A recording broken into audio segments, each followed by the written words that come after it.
At this time, I'd like to acknowledge our presenting sponsor, UnitedHealthcare. We couldn't do this without our sponsors, and especially the presenting sponsor, UnitedHealthcare. Representing UnitedHealthcare here tonight is David Hansen, CEO, Pacific Northwest. Please join me in welcoming David to the stage for some brief opening remarks. David?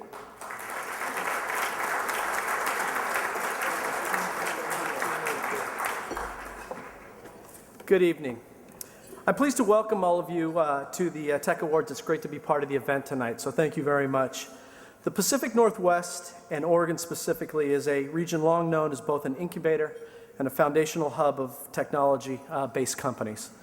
As one of the largest insurers in the country, UnitedHealthcare recognizes how important technology is in improving healthcare, reducing healthcare costs, and addressing the larger healthcare crisis in the United States.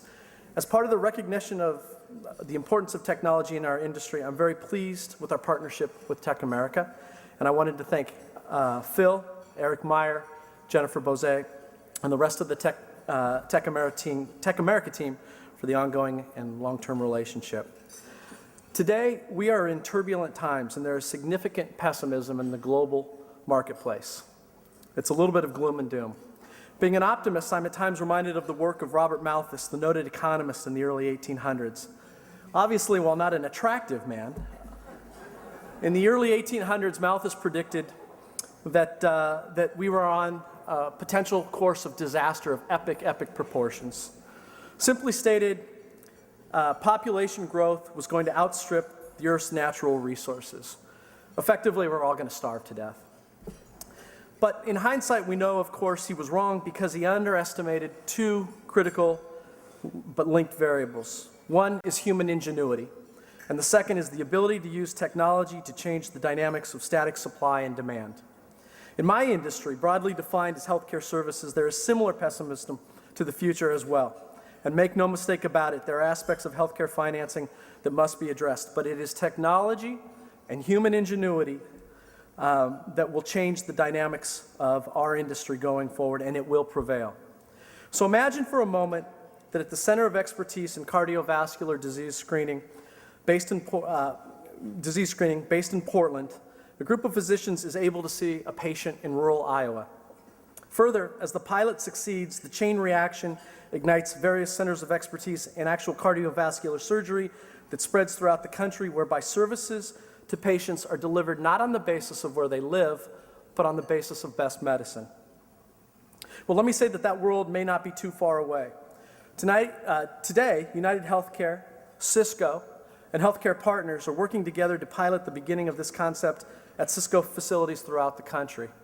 In other words, an employee goes to work in Northern California, visits a mobile or virtual unit outside their office, sees a physician or a specialist in Southern California, and simply returns to work after that visit. Or imagine using technology of a self-administered pinprick at the convenience of your home to screen for potential diseases, have the information loaded into your personal, permanent, and confidential health record with incoming phone call from a physician or counselor to improve your health if necessary. Today, a company by the name of BioIQ and UnitedHealthcare will be piloting this in Oregon this year as to employers as part of a wellness package intended to reduce overall premiums. And finally, take your normal member identification card, simple concept in its design, and think of it in terms of not only providing eligibility, a means of payment, but also a point of credit, information, personal health records, including the results of the biometric testing that I just described above, all encrypted, of course, but accessible by either your physician or an emergency physician, if so needed, immediately at point of access. Again, now a reality of today. In the same way as well, I can scan the list of tonight's participants, companies in this room that are pioneering similar advances that improve our healthcare system. To name but a few as I scan the list: planar systems, hardware, software, technology used in hospitals, Enlight, semiconductor lasers and fibers for medical applications, performance health technology, medical management systems, clinicians, integrated practice management solutions, CleanPack International, technology used in biotech and pharma, and WebTrends, website information and analytics used in healthcare. Too many great companies to name in my field alone. So with that in mind, I want to say that it's an honor to be here. I want to thank all of you in this room because your companies are the catalyst of human ingenuity at its best. And finally, I want to congratulate both the nominees and the winners of tonight's award ceremony, a significant accomplishment to be recognized for outstanding achievement in a class of distinguished Oregon colleagues. Thank you. David, thank you. Thanks so much.